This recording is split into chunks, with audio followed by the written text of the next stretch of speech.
Welcome to Sound Off Extra here on the official YouTube channel for the Solomonster Sounds Off Wrestling Podcast, which you can listen to full episodes of each and every Sunday on the Solomonster.com, Stitcher Radio, TuneIn Radio, and iTunes. I am the Solomonster. This is your official Night of Champions 2015 review from the event last night in Houston, Texas. A good show overall that had 3 title changes on it, and the 2 main events going exactly as I had predicted they would on Sound Off 401 this weekend. Unfortunately, coming from that main event, we also had what appears to be a pretty serious injury to Sting. And we don't have a lot in the way of details yet. I'm sure as the day and the week goes on, we'll know a little bit more.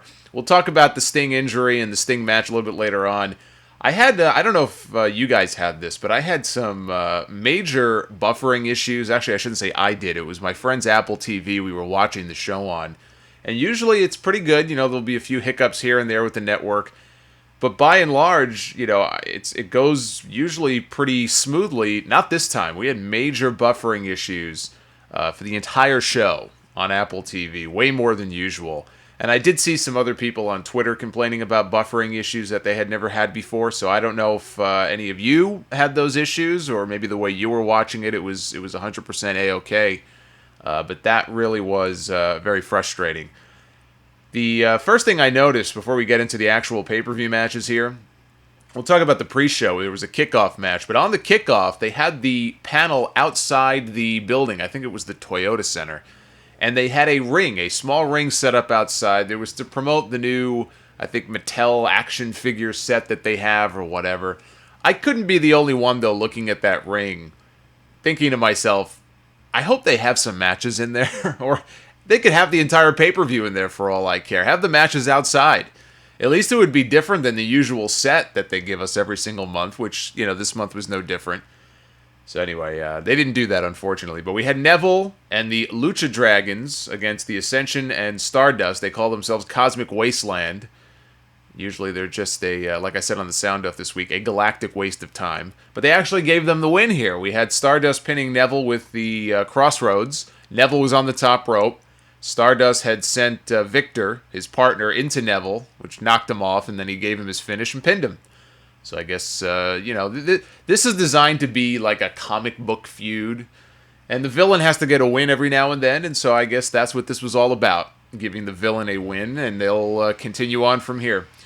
Pay-per-view opened with an Intercontinental Championship defense. Ryback defending against Kevin Owens. They had a decent match. I have seen much better matches from Kevin Owens against John Cena, against Randy Orton, against Neville. This was probably one of the weaker matches I've seen Kevin Owens have. It wasn't a bad match, but just nothing special. Owens was up in the shell-shock position. He gave Ryback a rake to the eyes. This was after a match that saw Owens work over Ryback's left shoulder pretty much the entire match. But he raked his eyes, and then he rolled him up. WWE's favorite finish, the roll-up, and he pinned him. So not an exciting match, but the right outcome. New Intercontinental Champion Kevin Owens. It was the right result, and now they can let Kevin Owens go through a few guys over the next several months and build to a championship match with Sami Zayn. They could even open WrestleMania next year for the Intercontinental title, and they can have a kick-ass match. They had a very interesting commercial, and the way they chose to announce this was maybe even more interesting. So we know that Brock Lesnar is competing on the Madison Square Garden house show October 3rd. It will be a match against The Big Show. It will air on the WWE Network. It is part of what they're now calling the Brock Lesnar Go to Hell Tour, which is funny because given some of the booking we've seen on television and some of these Raw episodes over the last few weeks, you would almost think that that name was directed at their own fans. But it is the Go to Hell Tour. Starts with the MSG house show, and then Brock will be Steve Austin's next guest on his podcast October 19th. That is the Go Home show to Hell in a Cell. A pay-per-view that Brock Lesnar is going to be on, so it makes sense that he would be there for that final Raw. And at the Hell in a Cell pay-per-view at the end of the month, October 25th, it will be Brock Lesnar in the rematch of all rematches against The Undertaker in a Hell in a Cell match. And I think even in the advertising, they're advertising it as their final encounter. So in fact, any plans they may have had, I guess, to do the third and final match of WrestleMania next year, Not going to happen. This is going to be the rubber match of the feud. I like it. I actually pitched doing this over a month ago on the podcast, or maybe it was right after SummerSlam and they did that finish. I really didn't have much of an interest in waiting and doing a third match of WrestleMania next year. And I said, if you're going to do it the right way. It should culminate at Hell in a Cell in a Hell in a Cell match. And part of it also is because the pay-per-view, just the concept has been so bastardized over the years. Oh, it's October, it's time for Hell in a Cell. Even if they don't have a match or a rivalry worthy of putting in the cage, it's October, right? It's that time of year, so let's just have a Hell in a Cell match. And the only match that really made sense, as far as like this blood feud that's been going on for so long, that would make sense to put inside the cell would be The Undertaker and Brock Lesnar. It was just a matter of, do they want these guys on, a B-level show? But it made sense. That's why I pitched it. And thankfully they had the same idea, because that's going to be the rematch. And that's a big match. And I don't think there should be any other Hell in a Cell matches on the show. Everything should be built around that one match. You don't have to put anything else in the cage. Just put Brock in there, put Undertaker in there. It's a rematch of their first Hell in a Cell match from 13 years ago. I doubt this one could top that. If for no other reason, Undertaker bled a gusher in that match and put Brock over strong. I don't think Undertaker will be bleeding a gusher in this match. And blood does add to a match like that. Unfortunately, it's just a different era now. But it just kind of came out of nowhere. It's just very odd to see them announce that match in that fashion. Just air a commercial. No announcement, no nothing. But it's a big match, and I'm glad they're doing it at Hell in a Cell. I think it's the right thing to do. And it's interesting also because what it does is it opens up both guys for other opponents at WrestleMania next year. So maybe Brock Lesnar wins the Royal Rumble to earn a championship match at Mania. And I'll tell you what, if there's one way to get people to not hijack the Rumble, this would be the third year in a row if people hijack that show. Great way to get people to not do that is to put Brock Lesnar in there and let him win the whole thing. And as far as Undertaker is concerned, the Sting match, it doesn't look very likely. It didn't look likely before the show, but especially now if Sting is hurt and his career is potentially in jeopardy. Maybe they do the Cena match. Cena and Undertaker, although they would be 2 years late to the game if they did it, because the drama of the fans not wanting to see John Cena, like ABC, right? Anybody but Cena ending the Undertaker streak of WrestleMania. All the drama that would have been there is pretty much gone now. Not that it would be a bad match, but if you were going to do that, it would have been better to do that 2 years ago. So I guess we'll wait and see what they have in store for those two guys next year. Dolph Ziggler and Rusev. Dolph Ziggler had an image of Lana on his crotch, a la Rick Rude back in the day. Ziggler had this weird Rick Rude, Shawn Michaels thing going on. He's slowly transforming into Shawn Michaels each time I see him, at least on these pay-per-view shows. He has his new long tights. Shawn Michaels used to wear long tights. His boots, I don't know if anybody noticed the kind of boots that Ziggler was wearing. The exact same kind of boots that Shawn Michaels wore back early in his heel run when he, became the Heartbreak Kid. Obviously, his style mirrors Shawn Michaels in terms of, just the way he takes bumps and his overselling. He's a great athlete. So anyway, it's a slow transformation, but it's happening right before our very eyes. Good match. Nothing overly special. I had heard, Matthew, actually, one of our listeners, had tweeted me. He was at the Montreal House Show on Friday night and said, man, Ziggler and Rusev had an awesome match. Their pay-per-view match is going to be great. I wasn't in Montreal. I don't know what kind of match they had, but I wouldn't call this great. It was good. It was actually one funny spot where Ziggler had given Rusev, I think, a tornado DDT out of a move. And Rusev, it was like time stood still. Like this guy for a few seconds there was actually standing on his head when he flipped over. And you would think of all the things that WWE shows these in-match replays of. And of course, the replays in WWE are out of control. I mean, you fucking sneeze in the middle of the ring, they'll give you a replay from 5 different angles. But yet, when that move was over, I said to myself, I would love to see a replay of that move, especially in slow motion. No replay. I mean, maybe they did it when the match was over, but I was waiting. Both guys were just laying there. No replay. So when they actually do something that you want to see again, they don't show you a replay. But if a guy gives you a fucking eye rake, you'll get a replay. I don't get it. So Summer Rae got involved. The referee threw her out. She was throwing a hissy fit, took her shoes off. One of the shoes she tossed into the aisleway in a fit of rage, and the other shoe, I guess we're supposed to think she had thrown it at the referee. It was nowhere close to the ref. Instead, it hit Rusev. Thankfully, it didn't knock him out, as if he didn't look, pussified enough. It didn't knock Rusev out, but it kind of caught him off guard, like, hey, what the hell are you doing? And it was enough of a distraction for Ziggler to sneak up from behind, hit the zigzag, and get the pinfall. So Dolph Ziggler gets the win. Summer Rae collapsed in a heap in the aisle. She couldn't believe what she had just done. Rusev was angry. He stormed off without her.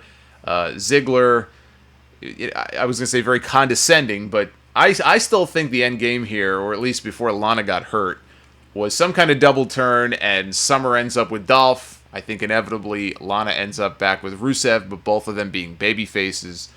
With Lana's injury, I don't know how things may now have changed. I still feel like Dolph and Summer are going to be together at the end of this, and Rusev becomes the baby face, but I could be wrong. New Day and the Dudleys for the tag team titles. The Dudley Boyz won by DQ. Xavier Woods, as entertaining as always on the outside, playing his trombone. He got involved. It was a 3D on Kofi Kingston. They had the match won, and Xavier ran in for the disqualification. And then New Day broke their own rule. Remember, their whole gimmick now is save the tables. Well, they took out a table from under the ring, and they did what heels do. They were hypocrites. They went back on their word. They were going to put the Dudleys through tables, but the Dudleys turned the tables on them, and Xavier Woods ended up eating a 3D through the table, and a comical oversell a la Devon Dudley by Xavier Woods, who is just shaking. You would think somebody had just stuck a taser in his ass. That's how Devon used to sell. Probably still does. That's how Vince McMahon sold his very first Stone Cold Stunner. I'm sure everybody remembers that. How can you forget? So this was a good match. I liked it. The finish was fine. It was one of those, guy runs in for the cheap DQ, but it worked because the Dudley Boyz should not be winning the tag team titles at this point. They should build to it.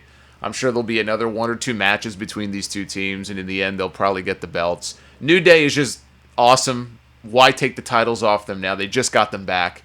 So I was fine with the finish. It keeps the feud going, and it left people happy when they put him through a table. We then had the Divas Championship match. Nikki Bella, 301 days, I think, now as champion. Doesn't matter. They got what they wanted. She broke the AJ Lee record. They never have to mention AJ Lee again. And if you needed any more evidence, any more proof that was the only reason they kept the title on her for that long, once they realized that this streak, she could break this record, this is actually something that we could do here. If you need any more proof as to why they did what they did, 300 days, breaks the record. First match back since breaking the record, she loses the championship. That was not a coincidence. So they had a match, her and Charlotte. Nikki Bella took 97% of the match, if not maybe even 100%, except the finish. She just beat on Charlotte. Charlotte sold the knee early in the match like she had tweaked it. She did a good job, too, because I thought she actually did tweak the knee. But it was all just part of the story they were telling was Nikki working over the leg, working over the knee. I will say this. I mean, there is something to be said in a wrestling match when you are telling the story of working over somebody's body part. So if you're going after the guy's knee, if you're going after the guy's shoulder, which is kind of what happened in that first match, right, with Owens and Ryback. The women actually, they had a story that they were telling here. And Nikki Bella was fine. I thought Nikki did a fine job, just looking vicious in there and wrapping Charlotte's leg around the post. That's, like old school wrestling storytelling. So I didn't have any problem with that. The problem I had was the fact that they gave her 97% of the fucking match. And Charlotte, she got a spear on Nikki, who came off the top rope or off the middle rope, caught her in midair with a spear, went right to the figure 8, and got the tap out. So I can't complain. They gave Charlotte a big emotional title win, except that she had no offense other than that in virtually the entire match. Nikki Bella looked completely dominant, and it was almost like a fluke in a way. She got caught, right? Made one mistake, and then she paid for it. So I don't know. I'm glad they took the title off her. We got to get the Bellas out of here, move them aside. Let's get some new blood in there. And then once you do that, you might actually have a shot at making this whole Divas movement mean something. Right now, it doesn't mean shit. Ric Flair comes out. He's crying. They're celebrating. And, it's an emotional thing for them. And Charlotte was even looking up into the sky because her younger brother, of course, died of a drug overdose a couple of years ago. Ric's son, Reed. And I think she had posted a picture on her Twitter before the match. It was a picture of her with Dusty Rhodes and a picture of her with her brother and said, this is for you. So I'm sure there was a lot of real emotion there. It was a cool moment. PCB was out there celebrating with her as well. It was a cool moment. I didn't think she was winning the championship, so I was kind of surprised. Maybe I shouldn't have been, for all the reasons I mentioned before, right? First chance they had once the record was broken, they took the title off her. Good. It was long overdue. I'm sure they'll do the rematch, maybe at Hell in a Cell, but we have to get past this Nikki Bella bullshit as quickly as possible and start getting Charlotte in there with Paige, get her in there with Becky, do the Paige turn, which I still think is coming. Charlotte and Sasha, take my money. You get no argument from me out of that. That's what I've been saying, and I talked about this on the podcast this weekend. I'm not going to beat a dead horse here, but they talk about this Divas Revolution. They're trying to get this thing over. They want it to be a success, even though they've done so many things to kill their own movement. They've made so many mistakes here. They have nobody to blame but themselves for why this thing hasn't really gotten over the way it has, for example, on NXT, where there actually is a Divas Revolution, or I shouldn't say Divas, a women's revolution happening on NXT. Why haven't they been able to replicate that on Raw? And one of the reasons is, well, Nikki Bella, number one, but number two, they just have not done a very good job of getting people to care about the new women. They kind of put them together in these makeshift teams, and that's just not going to work. So the further they're able to get away from that, they start giving us some stories. Like I said, if Paige breaks away from them, or whether it's a story of jealousy and she wants to go back to her anti-diva gimmick, and I don't know what direction they'll end up going in with Paige, other than they've got to get those women in the ring together, because at the end of the day, if you put two women in the ring and they go out there and they fucking steal the show and tear down the house, that's the quickest and the easiest way to get people's respect. Because if the fans look at the women and say, oh, it's a piss break, who cares, they're not very good, well, why don't you put two women in the ring who actually know what they're doing, who can work together, who can put on a great show, and get the people into it? And I give these two women credit, even Nikki, because it was not a bad match at all, and the fans were into it. The fans were not bored. There was one wave on this pay-per-view, and it came in the Seth Rollins match against John Cena, not in the women's match. So they were able to hold the people's attention. They were hanging on to the near falls. They were into it, and I give both of them a lot of credit for that. But the easiest way to get people to buy into this Divas Revolution nonsense that they keep peddling on commentary is to put the women out there and let them put on great matches week after week, and around that, just weave in some interesting stories. That's all you got to do. That's it. This is not complicated.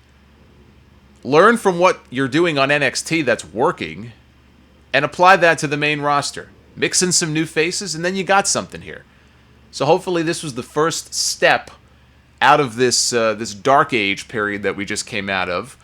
And I'll tell you something else. It wouldn't hurt to have Charlotte show up with Daddy's old big gold belt and say, this is what a real championship looks like. And at least for a little while, let her carry that belt around as the new women's title. There's an angle for you. We had Roman Reigns, Dean Ambrose, and their mystery man against Bray Wyatt, Luke Harper, and Braun Strowman. Before the mystery man was revealed, Roman Reigns and Dean Ambrose were standing in the ring, waiting around, about to unveil their third man. And I look, and all of a sudden there's a guy standing in the ring next to Roman Reigns wearing a vest, wearing Shield gear. And he looked an awful lot like Drake Younger, one of the WWE referees. I knew it wasn't him, just looked like him. And the guy was quickly tackled, and then it became obvious what was going on here. Kudos to Bray Wyatt, who was funny. He was standing on the ropes laughing, looking at Dean and Roman going, is that your guy? Is that your man? I thought that was funny. But what wasn't funny was that this asshole was able to get into the ring. And this has been a problem a lot recently. I don't know what it is about the Shield guys. It always seems to happen to them. Roman got hit in the head with a briefcase by some idiot. Dean was almost attacked by a guy after a SmackDown taping. Seth was coming down the ramp one week, and this guy jumped out of the crowd and was walking down to the ring with him. It's always something with the Shield guys, and I don't know why. I don't know where this started, but it's got to stop. And I was only half joking on the podcast this week, and I just got done talking about this whole idea of fan safety and how you can combat it. It was actually last week on the podcast. And I was only half joking when I said, you know what, maybe you got to take these guys and bring them backstage and lock them in a room with somebody like Mark Henry. Lock them in a room with Mark Henry, preferably a Mark Henry who has not been fed in 3 days. I bet you he's going to be real ornery if he hasn't eaten. But you got to do something. You know, WWE, they put a statement out saying they take the safety of our performers very seriously. Any fan entering the ring area will be prosecuted to the fullest extent of the law. And legally and realistically, that's really what they should be doing. But maybe they need to publicize it. I know they don't want to draw attention to it, but at some point you have to. Even if it's just cut to the announcers and let the announcers say something very quickly in their very serious tone of voice and mention that if you do this, you're going to jail. We will press charges. You are going to jail. Period. End of story. Let the ring announcer make the announcement before the shows. If you enter the ring area, you will be arrested, you will be taken to jail, and you will be put underneath the jail. Period. End of story. Because it's funny. People laugh at it. It's comical. And these idiots become internet celebrities for all of 15 minutes. This guy's picture now was all over Twitter last night. I retweeted somebody who sent me the image. You know, at the moment, yeah, it's amusing. But when you really stop and think about it, it's not very funny. Because one day, one of these idiots is going to get in the ring, and who the hell knows what they have in their pocket. You know, not all of these buildings have metal detectors. And even if they do, that doesn't mean you can't sneak something in. I don't think you're going to have too many people laughing the next time somebody gets in the ring and everybody's favorite boy, right, Dean Ambrose, gets fucking shanked. Then it's not going to be so funny anymore. So I don't know if it's more a WWE security problem, if it's arena security. You know, when they're working the building, whether it's their own security people or not, it's up to WWE to impress upon these people who are working the show zero tolerance or hire extra people. You have that nutcase who tried to trespass and get into the performance center, right, and got shot by the cops down in Florida a few weeks ago. And WWE was in discussions, apparently. This guy had been threatening them for a while. They were in discussions with the local law enforcement down there about hiring some guys to work security in the building or outside the building. Do what you have to do. You may have to start doing that at the arena shows. Pay a little extra. Get some extra security out there. Bring back Jim Dotson, the big guy with the beret on his head who used to do security in the Attitude Era. Let me tell you something. That guy won't take shit from anybody. You put him out there, you don't even need other security people. Just put Jim Dotson out there. He'll fucking take care of it. I mean, I've never seen this before. It's like consistently, at one after the other, it becomes a joke. I mean, people are laughing at them now. But like I said, it's not going to be funny when somebody gets hurt. So the mystery man turned out to be Chris Jericho. I had been thinking maybe it would be a new guy from NXT. I mentioned Dylan Miley's name on the podcast this weekend. He was a dark horse. I know it was a long shot. Jericho was fine. Maybe I was a little disappointed by that. But it was a real good match, I thought. Roman Reigns had Braun Strowman pretty much dead to rights. He hit him with 2 Superman punches. Jericho tagged himself in. The blind tag to Roman. Roman was kind of caught off guard by that. He's like, all right. And Jericho came in. Jericho hit a lion salt, went for the pin. Strowman powered out, did one of these monster kickouts that sometimes the big guys do, where the babyface goes flying up into the air. And in the end, Braun Strowman put Chris Jericho in his head and neck choke and choked him out. And the Wyatt family won via submission. When the match was over, Roman Reigns and Dean Ambrose were in the ring with Chris Jericho. Jericho gets up. Jericho says nothing to them. He blows right by them. He actually shoulder-checked Dean Ambrose on the way out.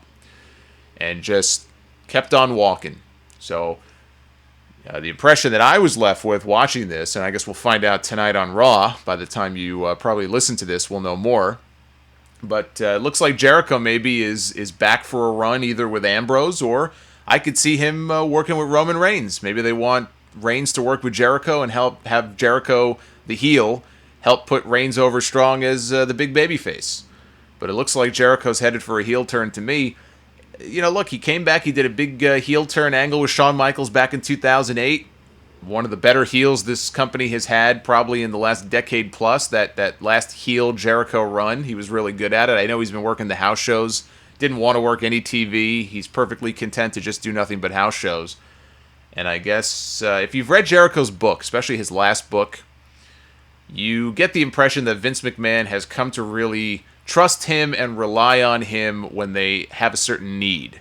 So, for example, WrestleMania a few years ago. Hey, we got this kid, this Fandango kid. We don't want you to work with Ryback, which was the plan. We want you to work with him instead, which Jericho didn't want to do. But in the end, he did it anyway, and he put over Fandango at WrestleMania, and boy, does he look like an idiot now for doing that. But, Vince will put Jericho in situations like that and say, listen, Jericho's great.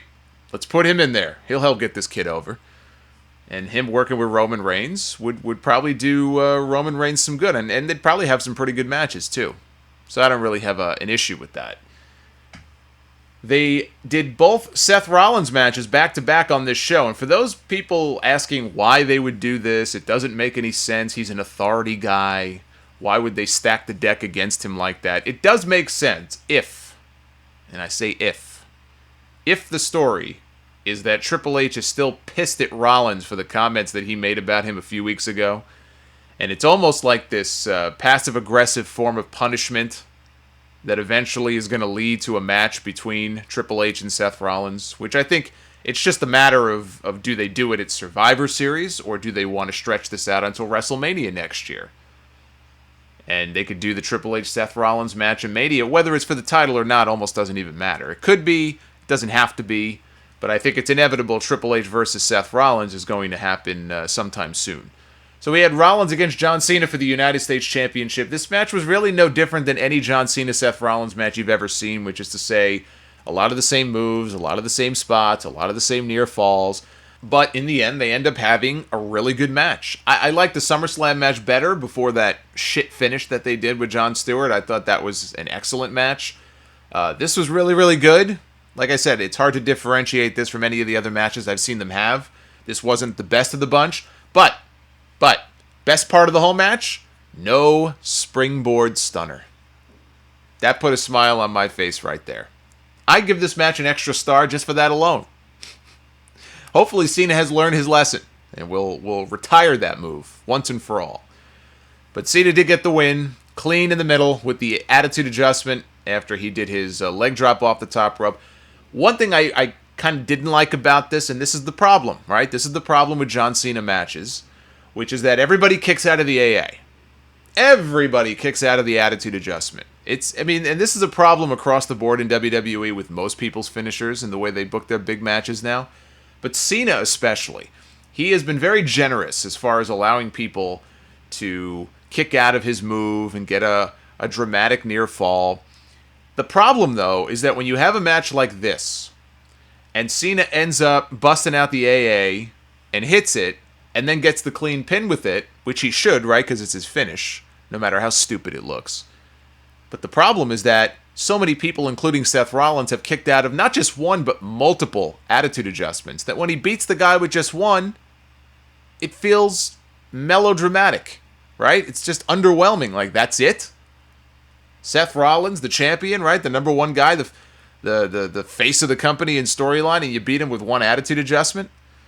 So it just felt like a letdown to me. It's a finish that just came out of nowhere. But Cena did win clean.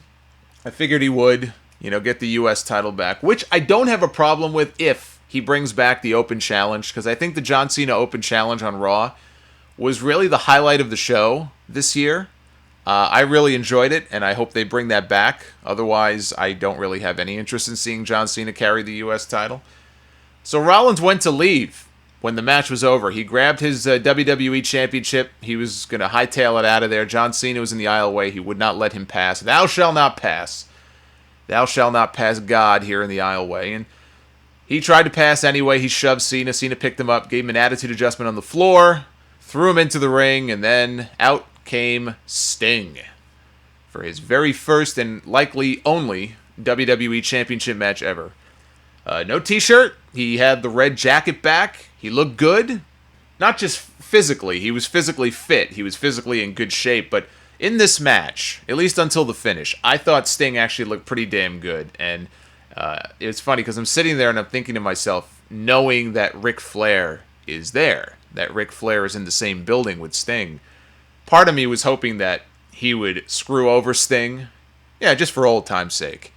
But that means they would have to follow that up with a match at some point. So I very quickly got over that idea. I dropped that very quickly.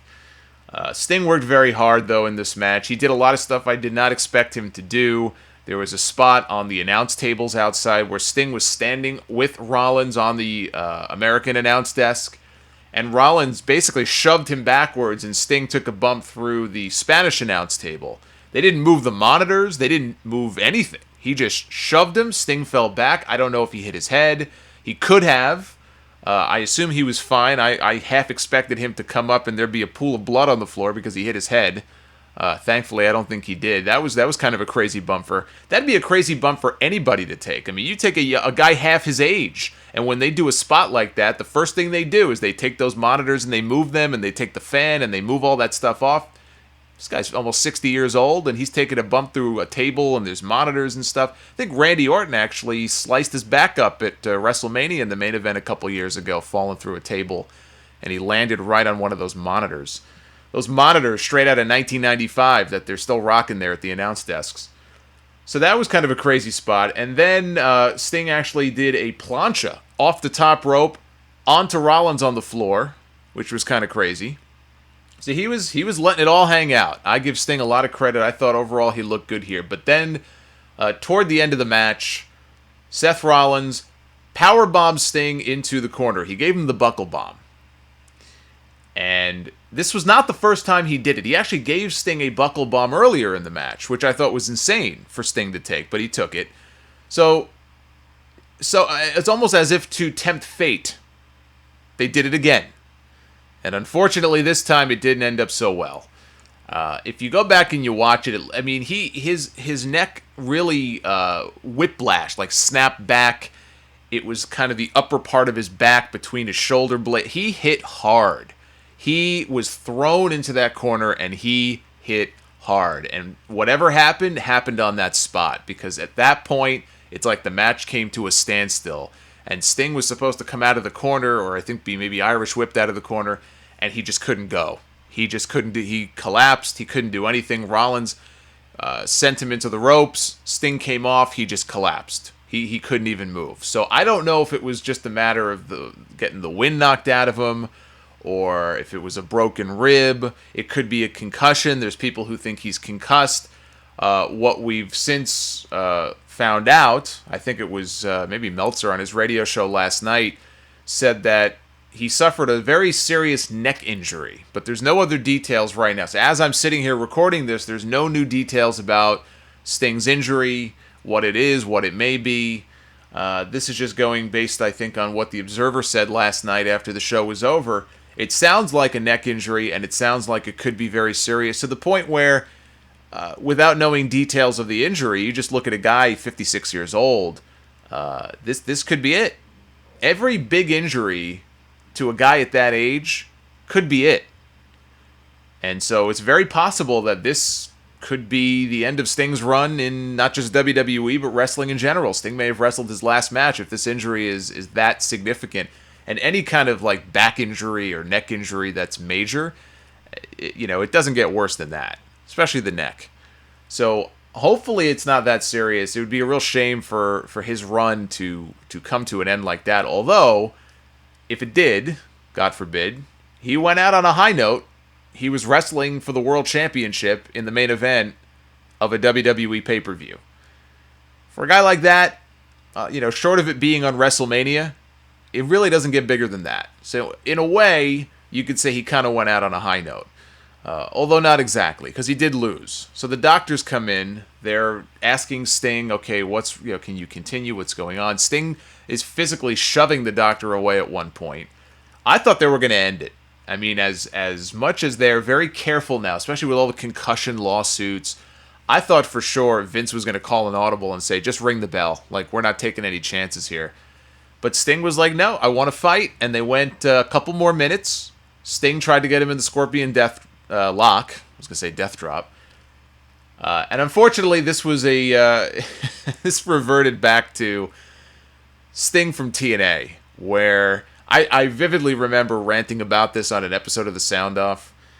Sting was in a match, this was a few years ago, with Matt Morgan. Some of you may know exactly what I'm talking about. They had a match on TV. And I think actually, and this made it so much worse. So Sting puts Matt Morgan, who's half his age, maybe more than half his age, huge, on top of that, physically imposing, the 7-foot tall or almost 7-foot tall guy. And Sting, even then, is 50-something years old, the old man. And Sting has Matt Morgan in the Scorpion Deathlock. This had to be the worst Scorpion Deathlock you have ever seen in your life. He couldn't bend his knees, so he had the legs crossed, was not applying any pressure at all, was not sitting back. He was standing up, hunched over, Sting was. And Morgan, God bless him, he's laying there, he's selling it like he's in pain, and he passes out. It was so bad. It was so lame. And all I could say is, look, the guy is 50-something years old, I get it, but you got to retire the move. If you can't do it, you're just embarrassing yourself. And you're embarrassing the other guy who had a tap to this shit, or worse, he fucking passed out. You got 2 big moves. You can drop one of them and just use the death drop, dude. It's cool. No problem. Nobody's going to care. But I just remember that, and I said, when he put that move on Triple H at WrestleMania, it actually looked pretty good. When he put it on Rollins on Raw last Monday night in that tag team match and got Rollins to tap out, he almost fell. He fell backwards, but it looked kind of painful. This looked painful, but in a completely different way. This looked awful. And I think if Sting does wrestle again, he should probably just, leave that move behind. You got the death drop, that's fine. Rollins got the ropes, he escaped. Sting put him back in the death lock, and this time Rollins grabbed his head, cradled him, got the clean pin. 1, 2, 3, Seth Rollins retains the championship. And I know that Sting was hurt, and so it's probably for the better that he didn't win the championship here, although they could have done the deal where he wins and then Sheamus cashes in. I'm glad they didn't, though, because that would have been absolutely atrocious. I have no interest in seeing Sheamus with the title anyway, let alone the idea of Sheamus pinning Sting. I don't even know if I could handle that. Thankfully, they didn't do that.